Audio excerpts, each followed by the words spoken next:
Hi friends, இந்த வீடியோவில் வந்து நம்ம என்ன பார்க்க போகிறோம் அப்படின்னு கேட்டிங்கன்னா, இப்போ வந்து நம்மளோட குட் பேட் அக்லி திரைப்படத்தை வெற்றியை தொடர்ந்து வந்து அடுத்ததாக வந்து அஜித் திரைப்படத்தை வந்து யார் இயக்க போகிறா அப்படின்னு வந்து இப்போ வந்து அஃபீஷியலான நியூஸ் வந்திருக்காங்க. அதாவது தமிழ் சினிமா முன்னணி நடிகராக இருக்கிறது தான் நம்மளோட தல அஜித். ஸோ இப்போ வந்து அவரோட நடிப்பில் ஒரு வாரத்துக்கு முன்னாடி வந்து திரைப்படம் தான் குட் பேட் அக்லி. ஸோ இந்த திரைப்படத்தை வந்து நம்மளோட ஆதிக் ரவிச்சந்திரன் தான் இயக்கியிருந்தாங்க. ஸோ மைத்ரி மூவிஸாக தயாரிச்சிருந்தாங்க.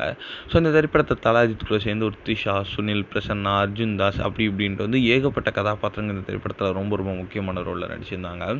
ஸோ படம் வந்து ரசிகர் மத்தியில் செம்ம ஒரு வரவேற்பை பெற்றிருந்துச்சு அப்படின்னு சொல்லலாம். ஸோ இப்போதைக்கு வந்து ரசிகர்களுக்கு இருக்கிற கேள்வி என்ன அப்படின்னா, அடுத்த படத்தை யார் இயக்குவா அப்படின்ட்டு தான். இதில் வந்து இப்போ வந்து செம்ம ஒரு அப்டேட் என்ன அப்படின்னு கேட்டிங்கன்னா, நம்மளோட வெங்கி அட்லுடைய பேர் தான் வந்து அடிபட்டு இருக்கு. அதாவது வாத்தி, லக்கி பாஸ்கர் அப்படின்ற ஒரு பிளாக் பஸ்டர்ஸ் படங்கள்லாம் எடுத்த வெங்கி அட்லுடைய பேர் தான் இடம்பெற்றுருக்கு. ஸோ இப்போ வந்து அவர் வந்து நம்மளோட சூர்யாவோட 46வது திரைப்படத்தை இயக்க போகிறாங்க அப்படின்னு வந்து கிட்டத்தட்ட கன்ஃபார்ம் ஆகிடுச்சு அப்படின்னு சொல்லலாம். இன்னும் அஃபிஷியல் நியூஸ்க்காக மட்டும்தான் வெயிட்டிங். ஸோ அந்த திரைப்படத்தை இயக்கி முடிச்சுட்டு நம்ம தல அஜித்தும் அவரோட ரேஸ்லாம் முடிச்சுட்டு வந்தாங்கன்னா, இவங்க 2 பேரும் வந்து திரைப்படத்தை ஜாயின் பண்ணுறதுக்கு எல்லா அப்படியே வாய்ப்பும் இருக்குது அப்படின்னு இப்போ நியூஸ் கிடச்சிருக்காங்க. ஸோ இந்த ஒரு விஷயம் தான் ரசிகர் மத்தியில் ரொம்ப ரொம்ப ட்ரெண்டிங்காக போயிட்டுருக்கு.